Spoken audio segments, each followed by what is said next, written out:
Modélisation des pourcentages en fonction linéaire.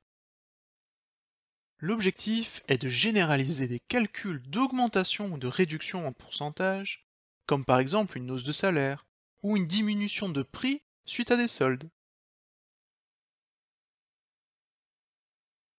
On parle de variation en pourcentage. On pose pour la suite P un nombre positif fixé.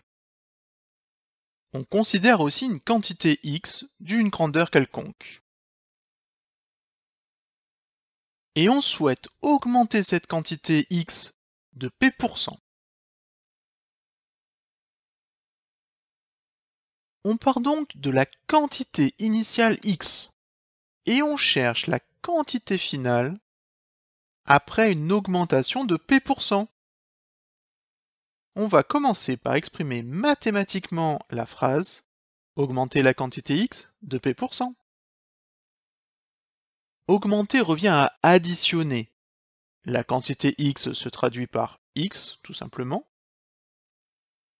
Le mot de DE en mathématiques se traduit par une multiplication. Par exemple, le triple de 4, c'est faire 3 fois 4.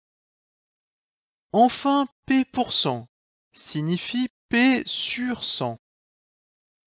Ainsi, la phrase augmenter la quantité X de P% se lit plus X fois P sur 100. Si on revient au schéma de départ, l'image de X est alors la somme de l'antécédent X et X fois P sur 100. On peut remarquer que la quantité X est présente dans chaque terme. Cela signifie que l'on peut factoriser cette expression par X. On commence par écrire X est égal à 1 fois X. Et ainsi, on peut factoriser en 1 plus P sur 100, le tout facteur de X. Or, 1 plus P sur 100 est un nombre fixé, car P l'est. Il s'agit donc d'un coefficient constant qui est multiplié par l'antécédent X. On retrouve alors l'expression d'une fonction linéaire.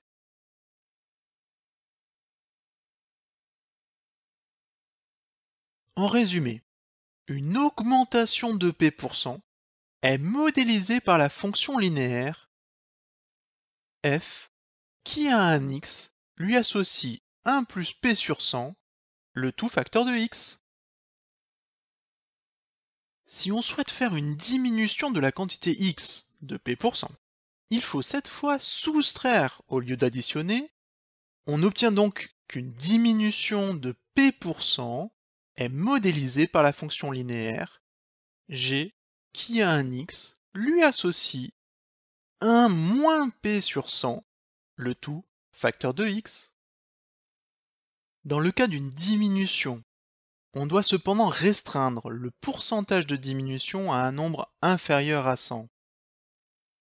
En effet, par exemple, diminuer de 200% signifierait qu'on enlève 2 fois la quantité. Ce n'est pas possible physiquement.